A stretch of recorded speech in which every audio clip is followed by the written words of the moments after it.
Dougie. Sam. It's not even June, yet world football's transfer activity is threatening to overwhelm me already. And I can see you're coiled like a spring, desperate to talk about it. So let's do just that. Newcastle have reached agreement with Barcelona for Anthony Gordon. Wait.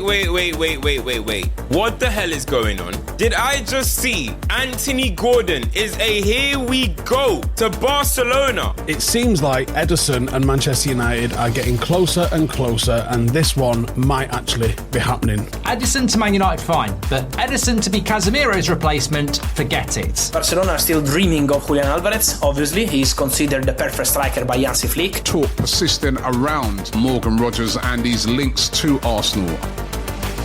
Yes, hello everybody and welcome to the final episode of The Truth Season 2. We aim to close out for the summer in style. And we are hot. I am your host, Sam Tighe. Joining me is Dougie Critchley. Hello. Hello, Sam. There is a lot to cover because we didn't do an episode last week. We'll get on to that in due course. If you're watching on YouTube, I apologise for the amount of calf on display right now. Calf, we are in a sweat, new studio. Forehead. It is hot. It is very hot. But so are the vibes. I think it's been a fantastic last 2 weeks for both of us. What a segue. How are you? The vibes are hot. The vibes are hot. It's hot and spicy. Villa are Europa League champions, man. I know, crazy. And Sunderland are bound for the trophy in 12 months' time. We'll give it a good go. We'll have a lot of fun along the way. But I mean, the last time we bowed out before last week, you had your 5 shirts packed. You were off to Istanbul. Yep. How was it from the top? Well, just before we do that, we should just quickly introduce our producer. Just quickly, he is there. He is. He's back. It's Jack Collins, and I'll introduce him one last time for the season with a smile rather than a scowl, because it is nice and sunny after all. And Jackie, it is nice to see you. How are you? Yeah, I'm good, thank you, Sam. It's nice to have a microphone again. I know. Part of the reason we've switched from one studio to the other here at Footwork is that there's an extra microphone, and Sam was like, I need you for the last episode of the season, so you know what? I oblige. I just feel like you've been silenced for too long, you know? Silenced for too long. Yeah, release me. Release me. Dougie and I did a podcast in your absence last week. It was a lot of fun. What? Not on the truth. I was going to say. Came on ranks. I came on the ranks. Okay. And we did a podcast about Pep and Alonso and Mourinho. It was a lot of fun. Cheating on me. Sorry, just unbelievable. Right. This entire podcast will be about my trip to Turkey and we'll not talk about any football. I mean, no. Highlights, lowlights, that almost seems a bit stupid. I mean, you won an amazing game. It was cool. If you'll indulge me for 5 to 45 minutes, it was brilliant. I did Tuesday afternoon through to Thursday afternoon, so basically 48 hours. I'd never been to Istanbul, so I was just super excited to actually go to the place in the first place. Happened to be a final there involving my team, which was a nice bonus. But Tuesday night was really, really cool. I don't know if either of you have been to Istanbul. No. So there's basically it's huge, by the way, like incomprehensibly massive, like at least 2 times the size of London, I think possibly 3 or 4 in terms of the amount of people that live there. It is humongous. But in the sort of touristy bits, there's a square in the centre called Taksim Square. And there was this big long road that branches out from the bottom of it and just snakes to the south. It's called Istiklal. So I took a hotel about 10 minutes down that road, so 10 minutes south of the square, which is where the Villa fan zone was for the actual event, and thought I'll just walk up that road and see what happens. And it was a great idea because about 5 minutes up the road, you just start to hear the noise and you start to see the smoke, and you just take a little cut off to the left of this main street. There's loads of little alleyways left and right with covered in pubs and restaurants. And the locals have just got so into it. It's incredible. They've like suspended giant Villa flags across, like from building to building, like you would see, you know, when you go to a Mediterranean country and you see like the washing hanging out from one side to the other over the alley. Very Naples. Very Naples, yeah, absolutely. Very southern Spain, Villa flags all across it.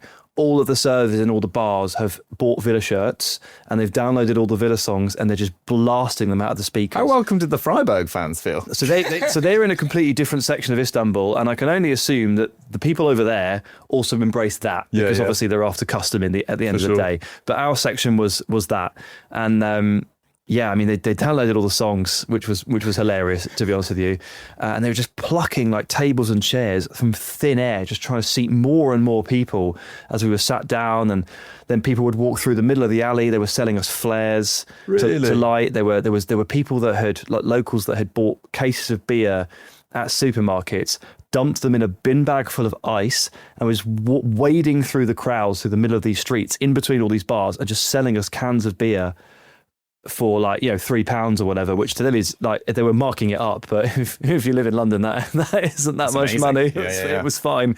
So everybody was winning and everybody was involved, and there were no police present at all for any of this. They just disappeared. Obviously they were very present on game day. Like there were thousands of them, or hundreds I should say probably, but for this period there were just no rules. Brilliant. And I remember walking through, had a few beers, got to an Irish pub. And outside it is Alan Hutton, James Chester and Lee Hendry just stood outside the Irish pub drinking.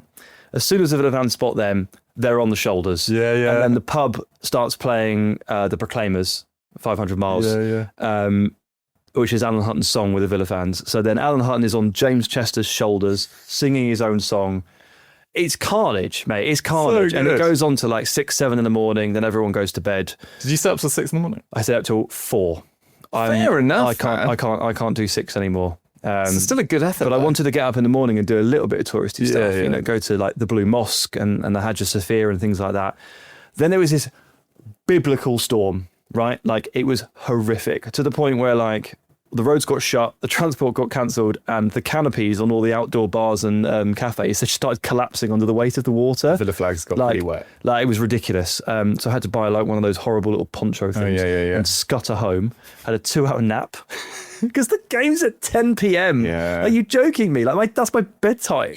I'm a dad. I go to bed at 10. We had stayed up till 4. I did, yeah, absolutely. Yeah, that's why I took the nap though. Yeah. So off to the square, 3 pints in the square, game at 10. Get into the stadium nice and early, make sure security's okay and all that stuff. Was it easy to get in? Yeah, it was really easy, yeah. But you had good seats as well. Halfway line, yeah. UEFA ballot, so neutral section in inverted commas, but it was probably 80% Villa. It was quite heavy. And you had like the game, obviously, 2 incredible goals to watch live, especially on such an occasion. The Tielemans strike, I don't think I realised in real time how good that was, the technique and the direction on it.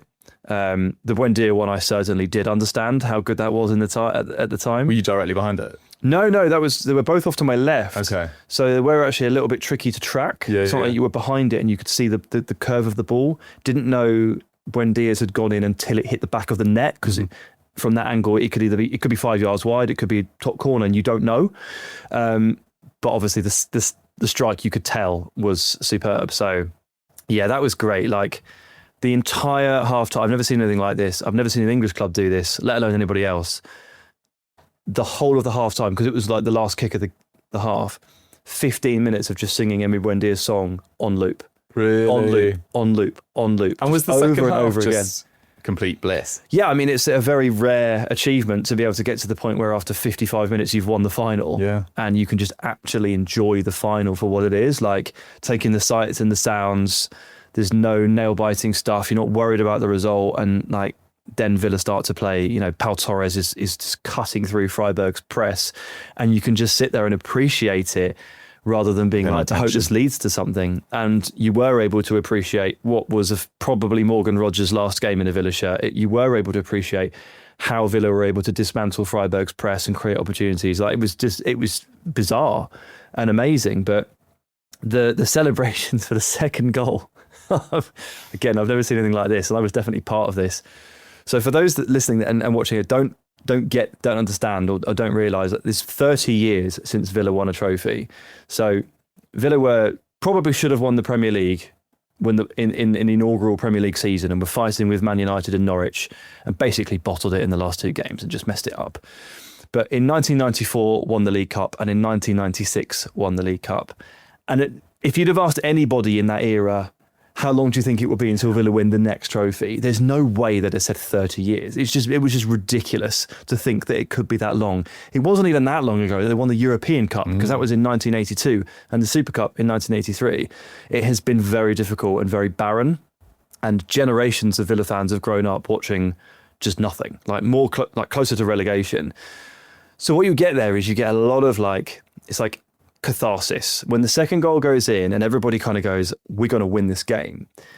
It wasn't so much like the first goal was like random people celebrating with each other, hugging, you know the vibe where you hug people you've never met, you kiss people on the top of the head that you've never met in your life and all that stuff. You get buried. Slapping each other. That all happens for the first goal. The second goal is there's a guy in front of me to the right.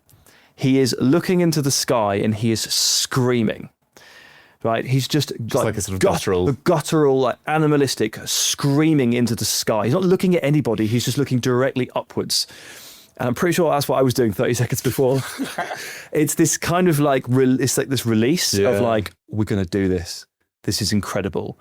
So you go from that to that kind of like just very easy second half where you just get to really appreciate where you are, what you're watching and the achievement, and then just smile as the players lift the trophy. It was amazing. How old were you in 1996? 6. So you barely remember? No, I don't remember it at all. Yeah. I mean, there was a mug flying around in my house that had the scoreline on it. My dad bought a mug of the final. Plus, you weren't told, Sam, you will never see this again, or you won't see this for 30 years. I'm pretty sure I was told that this was normal. Yeah, exactly. It was quite regular, we do actually. This. Yeah. So yeah, it was remarkable. And I sort of described the whole thing as it felt like a festival. Freiburg fans nice? They were lovely. Yeah, absolutely lovely. And, watching there were some problems in Leipzig on Wednesday. I don't know who's at fault for that. Like it's very hard to tell. So I'm not pointing the finger at anybody, but obviously there were some issues. I didn't see any problems at all. So it just made me feel, again, it just kind of made me think like, we're quite lucky to have that perfect atmosphere, to have the locals buy into it so hard, and for Villa and Freiburg fans to really get on as well. Like there's a lot of respect shown. Freiburg fans kept wishing us good luck on the day because we were just chatting to like groups of them, and I just couldn't bring myself to say it back. I kept saying like, have a nice evening. I just could not say good luck to them. I just couldn't do it. Such a freak. Have an enjoyable time between 10 and 12. Yeah, I hope you have a lovely holiday. Enjoy. That's such a weird principle. I like it. But it was great. And the Freiburg fans were phenomenal. Like the classic German fan stuff. Like jumping. The choreographed thunderclap and the jumping and the rehearsed songs, the constant noise. Looked great. They were better than us. English fans pale in comparison to many on the continent. Mm-hmm. They were brilliant. And the ones I spoke to after the game, they're in the Conference League now next season, not the Europa League. The Conference League final is in the same stadium. So they were all just saying, you were too good for us, fair enough, but we're going to be back here next year and we're going to put this right. Yeah. And I could not wish them more luck in that endeavour. They were brilliant. I like it. He can finally say it. Huge. Yeah. Well, I've had quite a dramatic last couple of weeks as well. I mean, I can briefly touch on Sunderland, but this weekend I was at some very contrasting games in terms of, well, they were both very nerve-wracking. I was at the playoff final for Sky doing the socials. Terrible game. It was terrible. It was really bad. I was pretty worried that it was going to go to extra time, to be honest. But McBurney did the job for us. And I'm pleased to see Hull back. Obviously, it was completely overshadowed, the game, by the build-up with Spygate, etc. Then the following day, I was at Spurs versus Everton.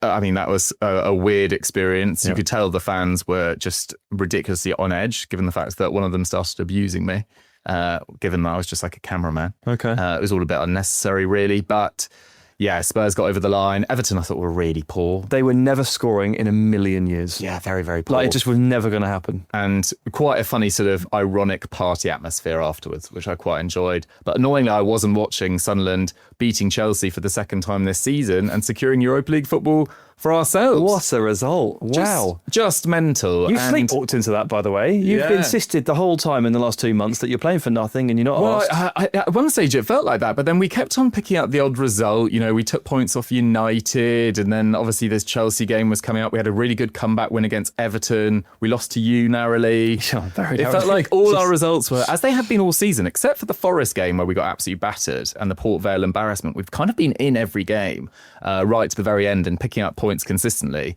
And then to get to 7th is just beyond anything that I ever thought possible, really. And classic social media, the moment that game finishes, the amount of people on social media saying, oh, Sunderland are going down next year.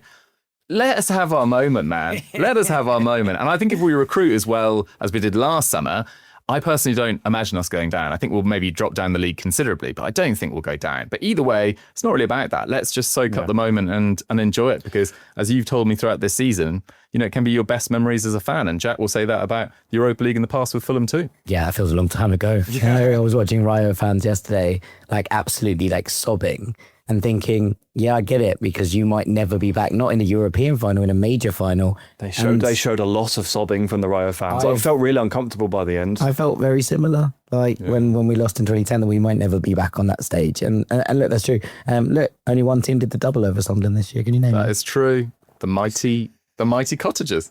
It's a good stat. It's a really good stat. Weird stat. We've done nothing against anyone, and suddenly you look at that and you're like, huh? You were one of the, there wasn't very much in every game. Fulham were one of the few sides that really outplayed us when I went to the cottage and watched us. We were really, really poor that day, but Fulham were deserved winners and did the double over Sunderland. Who thought that would be an achievement at the start of the season? I know. Look at you two in Europe next season. That looks like it's fun. We can't even decide if we want to keep the manager or not. Yeah, oh dear. Our quirky stat for the year was that we beat Arsenal, we beat Man City twice, we beat Man United, we beat Liverpool, we beat Chelsea, and we lost twice to Brentford. The only team to do the double over us, as far as I can see, was Brentford. They caught us at our nadir twice. First was in that period where we couldn't score a goal. And then the second one was Ollie Watkins' only injury of the season, just after we'd lost all three midfielders. They just got us right at the right moment.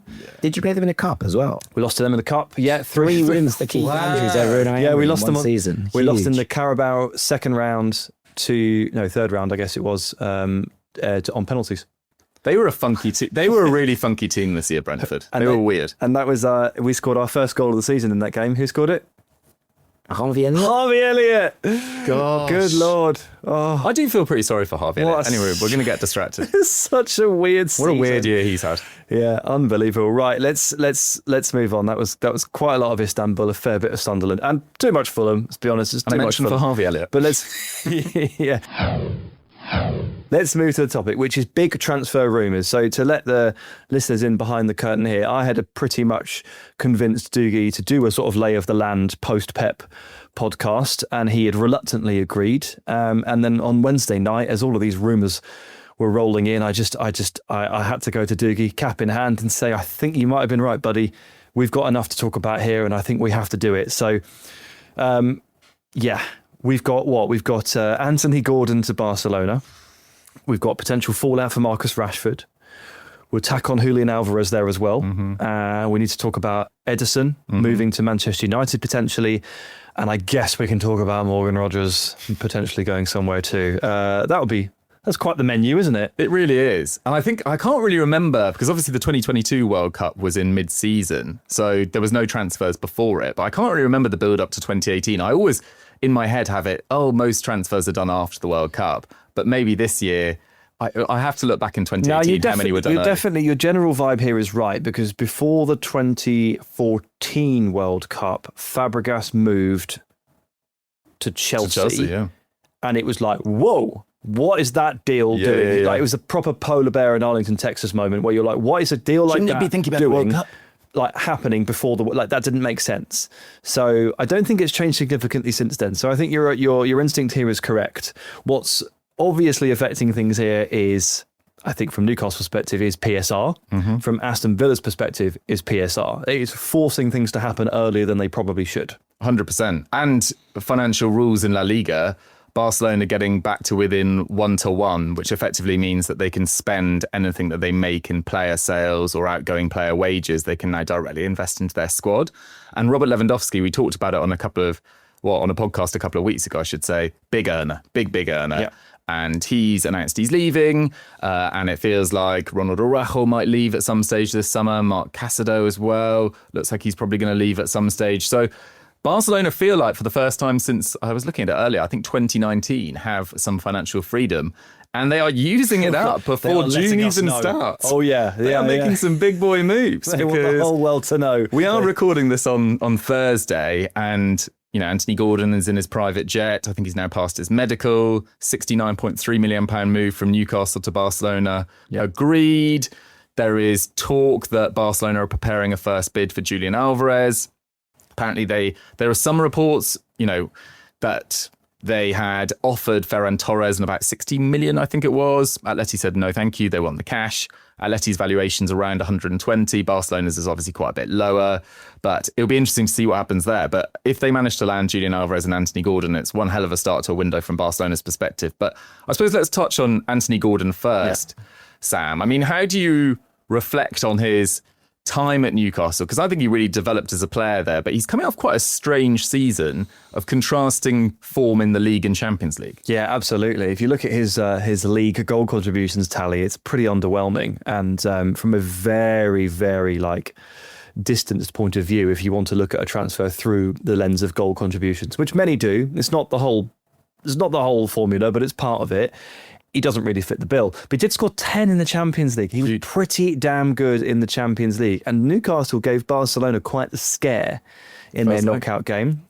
And Gordon, Lewis Hall, there was a number of them that really gave them a problem. So I can imagine they've seen him up close and thought, we like that. The fee is... My catchphrase is it's 10 million too much. And I do think that probably applies here. But at the end of the day, I'm going to have to retire that phrase at some point, because if every transfer is 10 million too much, in my opinion, I need to adjust my sights. And realistically, are you going to get Gordon any cheaper than this? Maybe 5 million less. But he is going to cost 3 million more than Benjamin Šeško to United. And he's going to cost 5 million more than Nick Voltemade. So he's right in the ballpark here for mid-20s to early 20s, very good forward from a Premier League club to a European club or vice versa. This is not completely out of whack in any sense. But what I found myself asking is, why Gordon? Why have they chosen him? They obviously have a need at left wing. They had the opportunity to sign Rashford for seemingly about £26 million, 30 million euros, something like that. And they're actively going against that, and they're picking Gordon. Why? Part of this has to be pressing. Mm-hmm. So Rashford doesn't press that much, or doesn't press particularly well. Gordon is relentless, and he is very good at pressing. Hansi Flick wants his team to press. So that's got to be part of it. The other part of it is Gordon was clocked as the fastest player in Europe last season in the top 5 leagues. Wow. He, according to Gradient Sports data, 36.1 kilometres an hour. Fastest in the Premier League, fastest in the top 5. He's the only player to hit 36. The next best was 35.7, and it was Jackson Shashua from Wolves, who Tim Spears recently buried in an Athletic piece. Running in the wrong direction. Yeah, so we questioned whether or not he'd picked the right sport, let's put it that way. So speed isn't everything, but it is very helpful when you're Hansi Flick and you want to play in those transitions where possible, and you want to press off the ball. And obviously Gordon has ended up scoring close to 20 goals last year. And he's done multiple Premier League seasons where he's hit roughly 10 and 10 in terms of goals and assists. If he's your choice, then fair enough. And I think if you look at the rest of that left wing market, it's relatively thin. There may genuinely not have been a better opportunity here, accepting the fact that they have seen Rashford up close for a year and they have decided against it. And if they've made that call after a year up close, then I can't really argue with that. Yeah, there are reports that they are still interested in Rashford, but they want to negotiate the fee down from United, which I can't imagine United would be keen to do. I think United will get £26 million from somebody else. Well, exactly. So if they want to hold fast, I think that this won't happen. And Barcelona apparently want to do another loan deal. I don't really see the benefit to Man United to do another loan deal. Yeah. It doesn't make any sense whatsoever. But I also kind of thought about this purely in the Rashford move, really. And Rashford is 28. He's 29 in October. That's how age works. And Gordon is 25. 26 after that. Well, exactly.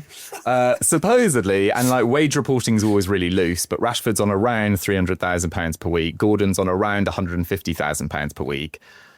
The fee for Gordon is £69 million. Rashford's £26 million.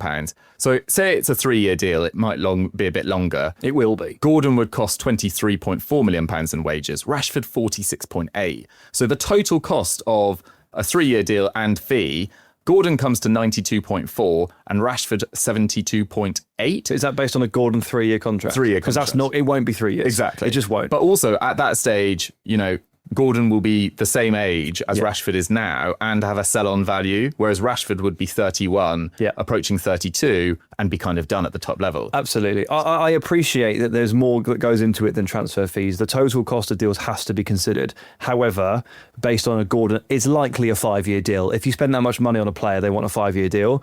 I don't think there's going to be a huge difference in terms of the total cost from Gordon in a 5-year deal to Rashford in a 4. I appreciate the wages are different. The difference is the sell-on value. So Gordon can hit 28 in 3 years, and if he hasn't quite worked out, how much can Barcelona get back from an English club if it hasn't quite worked? I would estimate at least £30 million, if not 40. Yeah. And that is the difference. But it's a fascinating dynamic because these players are both going to the World Cup with England and they're both competing for the same spot for England, the left wing spot. And at the moment, it feels like a very open battle. It's one of the few open battles in Tuchel's starting 11. I know everyone was really upset with the squad, and I do hear those concerns. And we're not here to talk about the squad. We're not here to talk about the squad, but that is one of the positions where it does feel like a very open 50-50 battle. And Rashford, if he doesn't get his move to Barcelona, I think he'll be pretty gutted. Having said that, I think there'll be interest from a number of other clubs. Yeah. Aston Villa, if they can get their house in order financially, I'm sure they'd want him. I wonder whether Bayern Munich would consider him as well. Although, again, those wages, they're not really kind of something that Bayern does unless it's for... No, they pay. And they've lost out on Gordon. True. So would the natural alternative be Rashford? Well, I was looking down the other left wingers that are, play in that position full stop. Vinicius Jr., I think, costs too much money for anyone. Yan Diomande, again, is in some ways riskier than those two, and I think it's going to be as expensive in terms of the transfer €100 fee. Probably, yeah. Kavisha, Bradley Barcola, are either of those two leaving? Maybe Barcola, but I'm not quite sure. Rafinha's, obviously, they've already got him, and Bayern aren't going to be able to sign Rafinha. Kenan Yildiz has just signed a new deal. I think Juventus would ask for way too much money. But Yildiz has just said, I'm here, I'm staying.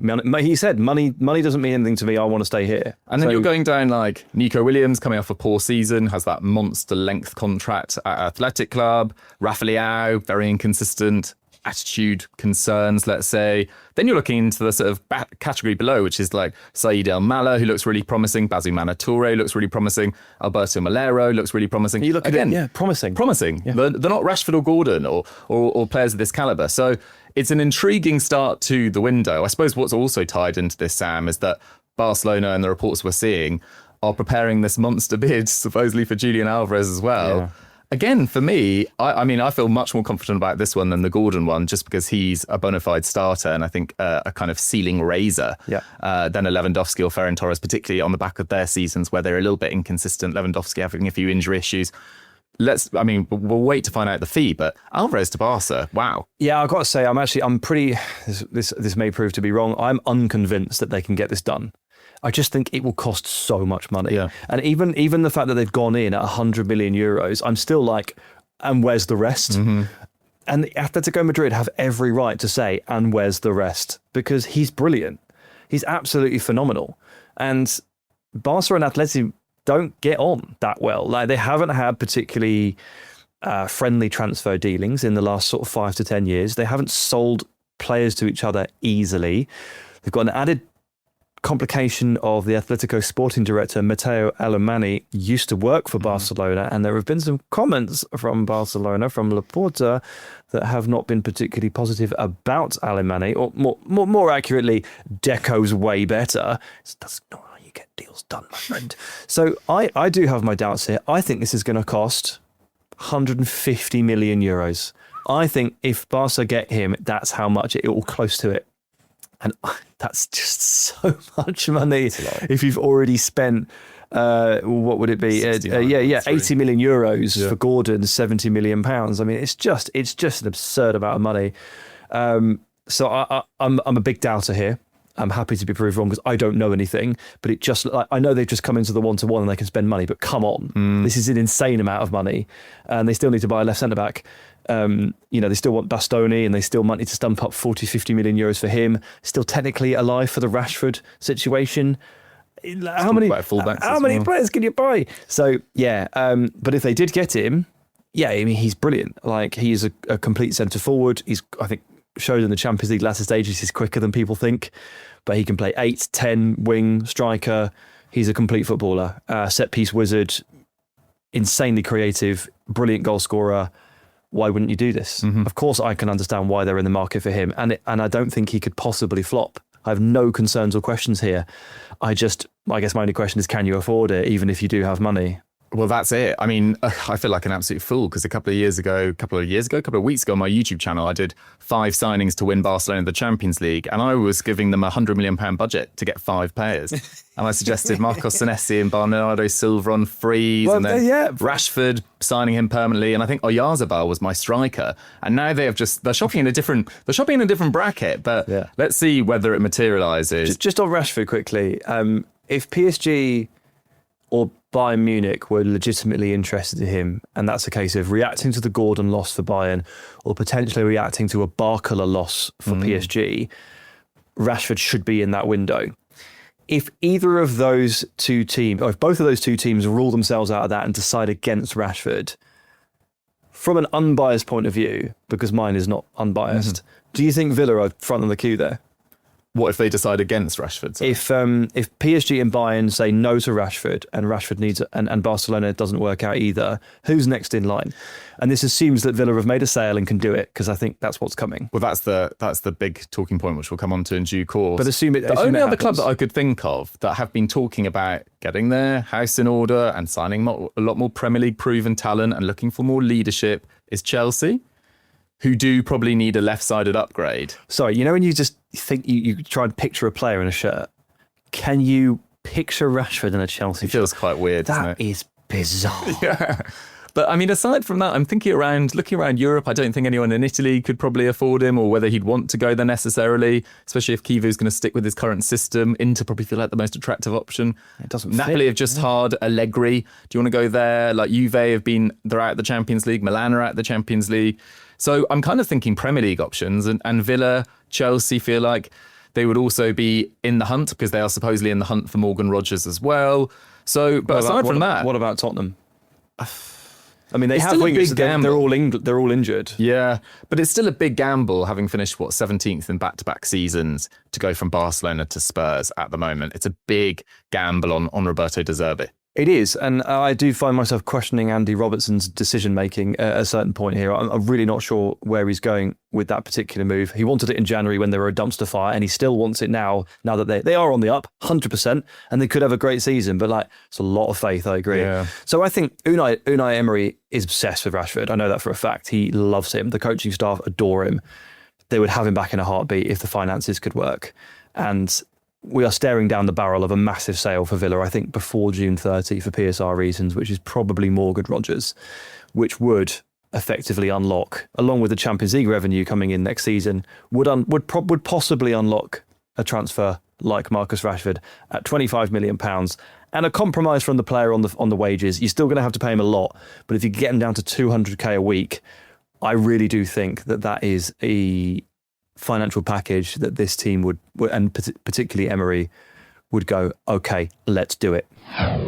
I mean, you've set that up brilliantly, but I think most people listening and watching this podcast would rather that you were Michael Jordan rather than Scottie Pippen. So I'm going to throw back to you. How does Morgan Rogers in an Arsenal shirt make you feel? And do you feel like it's not an inevitability, but there's so much Premier League interest in Morgan Rogers?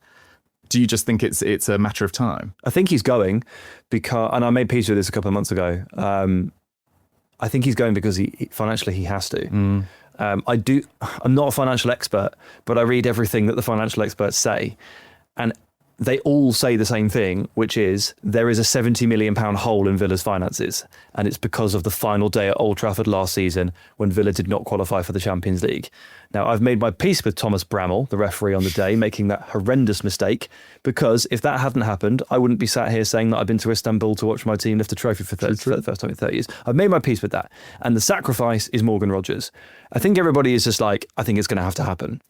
And Rogers at 80 million plus is literally a fix-it situation. It is one player that can fix the whole problem, which is ultimately probably what you want to do, rather than dismantle the team using 4 players. And how reliably can you get 4 sales done before June 30 versus 1? Mm-hmm. So I've made my peace with it. I think he's going. He's brilliant. I've had my gripes with him. I've had my concerns. You guys have heard about it all season. He gives the ball away too much. He goes through bad spells. Fine. But he's brilliant. and I've had to almost rewire my brain a little bit to appreciate how good he is, because quite frankly, we are not used to having players this good in our team. So we don't know how to appreciate them. I think what hammered it home for me was I was complaining about how much he loses the ball. And he's in the top 5 of the Premier League for ball losses in the attacking third and the middle third. Well, who's there with him? Salah and Bruno Fernandes. It's part of the game. It's just part of it. Like, if you're the difference maker and you're trying to make that difference, you are going to lose the ball, possibly 25 times a game. But you almost can't hold it against them, because you just have to give it back to them and see if it can happen again. And that's the way it goes. And I'm just not used to looking at a player like that talented. It's just difficult. And I've had to really rewire my brain around that. And all right, he's going to have some bad games for Arsenal or for Chelsea, whoever it might be. And the fans are going to really get on him, because he's going to lose the ball 25 times and it's going to look really bad. But there'll be 3 more games directly after that where he makes the difference. And he does suit Arteta really well, probably from left wing.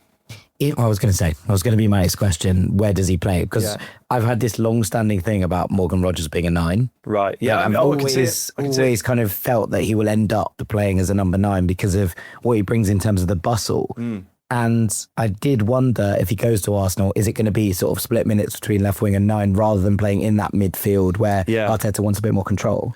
Yeah, I think so. I think he immediately profiles as the left winger, because they have a left winger problem, right? They just don't have they have 4 players that can play there, but they don't have anyone that they've really settled on. So Rodgers has the speed and the dynamism, but also the technical ability in tight spaces. Like he pulls off Trivellas and all sorts. Like, he's really, really tricky and technical. He's also could just burn past you, and he runs ahead of the ball, so you can pop the ball in behind and he'll reach it. Like, he's a complete physical prospect, and he's just done 2 seasons back to back 50+ starts. He's durable as hell. This is the right time to buy into him. He's just about to turn 24. All of that works really well for Arteta, plus the fact that he works really hard back to help his fullback. He'll love that too. Perfect. Moving forward, Villa fans have long had a theory, or some fans have had a theory, that he might end up as a 9, that his future may end up there. He's not good enough in the box at sniffing out those chances to be a bona fide number 9 just yet. But that can come. That can come, and he has improved in that over the last 6 months. Evidenced probably by the fact that the goal he scored in the Europa League final was very Ollie Watkins, just getting across his man at the front post and tucking it home. It's probably the scruffiest goal he's scored in 2 years. It's fine, they all count the same. I am interested to see if in 2 years' time he ends up as a 9. I don't know though, but I do know that he can play left wing, 10 and possibly 8 to a very, very high standard, and that is enough to go on. Yeah, for sure.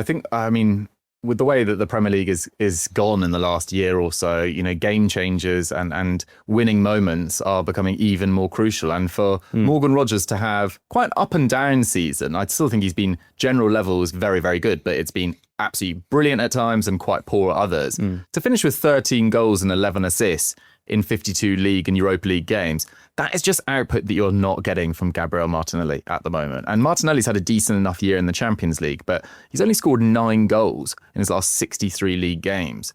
And again, you look around Europe, it's the same thing that we were talking about with Anthony Gordon and Barcelona. Is there a more surefire success than Morgan Rogers? Is there potentially a more line-stretching winger? I mean, you talk about him running in behind, but I always think of him as slightly more ball to feet than some of the others. I think he prefers that. It's just that he can do all of it. Well, that's encouraging. I can show you 3 goals that he scored against Nottingham Forest alone across 4 different games that are ball to feet, smash it in behind, smash it in, and in the box, smash it in. Like, just against Forest alone, he has scored all 3 types of goal. It's an enticing prospect for Arsenal, and apparently this is really Andrea Berta that has got his absolute sights on this guy. Absolutely loves him. Made it apparently his personal mission to sign him this summer. The big issue again is the valuation. Apparently Villa value him in the region of £100 million. I'm not surprised they're asking for that. I mean, he was Young Player of the Year last year. He's got a very good chance of starting at the World Cup. He was Europa League Player of the Season this year. He finished the season with a goal and an assist in the Europa League final, and a goal and an assist on the final day against, or in his final league appearance, I should say, against Liverpool as well. So he's really at the top of his game right now. And it's one that excites me. And it's potentially, it's going to cost at least £80 million, you'd have thought? That's the minimum. It's the minimum. So Villa are going to have to get, I don't know what the number is, right, for PS. I don't know, but it's suggested that it's roughly £70 million because that's the lack of the Champions League revenue. Okay, fine, so that's 70. Villa are going to lose a portion of this fee to Middlesbrough, and I think it's 20%. Really, as much as that? Because he only cost £8 million, but with a sell-on, which was a great deal at the time, and now you're looking to sell him, you're like, damn it. So they need to cover the hole, and I don't know where that fee ends up. I really don't know, but with Gordon going for 70 and Rodgers being 2 to 3 years younger, better. Yeah, I think most people would say. And going to a Premier League club, I would add 20 million to Gordon as my general prediction, and hope with my fan hat on that it just keeps going up. Fascinating. I don't think it can go past 110. There's whispers that he has a release clause around 110. Oh my goodness! What an explosion! He's been absolutely fantastic. Yeah. Okay, the finale. The finale, yeah. Let me cool down a second. Yeah. Let's talk Ederson. Ederson is the name that has popped up this week, as well as, well, reports would suggest this is relatively far along for Manchester United. Atalanta central midfielder has been brilliant for 4 years, 5 years. I mean, I was one of those sickos watching him at Salernitana, and he was brilliant for Salernitana. I then had a child, lost all of my free time, and haven't really watched him that much in the last 12 months or so. So I'll lean on you, but I've got a rough grounding on the early years of Ederson, but I'll throw to you for the recent stuff. Well, it's interesting you mentioned Salernitana, because I looked into his sort of Salernitana 6 months. So he arrived there from Brazil in January 2022, and he played 15 games until the end of the season in Serie A. Salernitana, prior to his arrival, had lost 18 of 23 games. After his arrival, they lost 5 of 15. Yeah. That is an incredible turnaround. He was really good. It was not all just down to him, but he was still. You could watch it and you could see the difference that he was making. He was carving through midfield. Whilst also, and this is what I love about him, like, he can dribble. I don't think he's necessarily like a tempo setter, but there's real tenacity in the way he plays, very dynamic, and he's added this box crushing ability in the last couple of years at Atalanta. And I don't think he's actually had his best year this year, but at points there is a real complete sort of midfielder in there, aside from potentially like tempo setting, which is not necessarily Kobbie Mainoo's strengths either. I think he's a much more dynamic ball carrier. But Ederson, I think, complements Mainoo in that he just puts up far bigger defensive numbers. He's got far more sort of aggression to his game than Kobbie Mainoo, I would say. I also wouldn't say he is a sitting six. He's just one of those like ball winners. Yeah. Like let him off the leash and just go. Ball winner and ball carrier, effectively, is what I think is what he does, which in Manchester United's midfield pivot, I think works. Mm-hmm. I think that works. And I think he does complement Mainoo quite nicely. I think Mainoo is more guile on the ball, like slow things down and move it around a little bit, just keep up ball retention. And I think Ederson probably covers the bigger spaces, which is roughly what they've asked Casemiro to do to varying degrees of success, depending on which year it is, either here or here. So I like it. And the other thing I like about this is he's only £38 million roughly, is in the sort of price range of that. And if you're United and you know you need 2 or 3 central midfielders, you can't spend 100 million on Elliot Anderson. Like, it's just like you can't use your whole budget on one player if you need 3 players in central midfield alone. So to pick a player at this price point, I think is like very smart work. And I'm a fan of the player himself. Well, especially given his experience at that level, he's missed 10 games with injury in his entire career. That's really helpful. Like, people always sort of overlook that. You know, he's very resilient. And you look at the fees of midfielders that moved last summer. You look at Zubamendi, who I think is a fantastic player. He's really faded towards the end of the season, but great player. 56 million. Reinders was 46. Mateus Fernandes, signed from Southampton, was 38. Arden Jashari joining Milan from Club Brugge was 31. Habib Diarra joining Sunderland from Strasbourg was 30. What did we say? £38 million with, 35 up front, then £3 million in add-ons. This is a serious bargain in 2026. I think the other thing is my only weakness, if you're looking at it, is I don't like him picking up the ball off the centre-backs at all. And if that's going to become a thing, that's a slight concern. But I don't think you're buying him to do that. Probably not. I think you look at I think you're absolutely right on the 2-3. I think it probably is 3 midfielders. Dean's sort of talking about 3 quite a lot on ranks at the moment. And if you're going to do that, then buying someone at 38 gives you a little bit more scope to maybe spend 100 between the next two. Yeah. And that maybe puts you in a conversation for someone out of favour of their club, like a Aurelian Tchouameni, depending on who comes or Camavinga or in. something Maybe like that. puts you in the market for a slightly reduced price Baleba. It puts you in slightly different conversations, I think, than what you might be if you had to spend 50 million on each of them. And it's nice that you can get this one done first, so you know what you have left, right? So you're not scratching around later being like, we only have 40 million left. So they are. I don't praise Man United very often in the transfer window, although I think what they did last summer has proven to be better than I think a lot of people are suggested, myself included, in that for sure. I think this is really good early work. A really good player, it works, and the price point is what's really attracting me to this. I'd be tempted to give it an A if we were doling out grades. Sounds like he's getting an A+ from you. Yeah, I really like it. I think A+, I'd probably withhold that slightly until you see the other composition of the other midfielders, because I do kind of agree with Jack, but about his like tempo setting and like in possession, like deep passing. But I've seen a lot of people online, and I kind of defended the transfer because he's getting a lot of stick from Man United fans.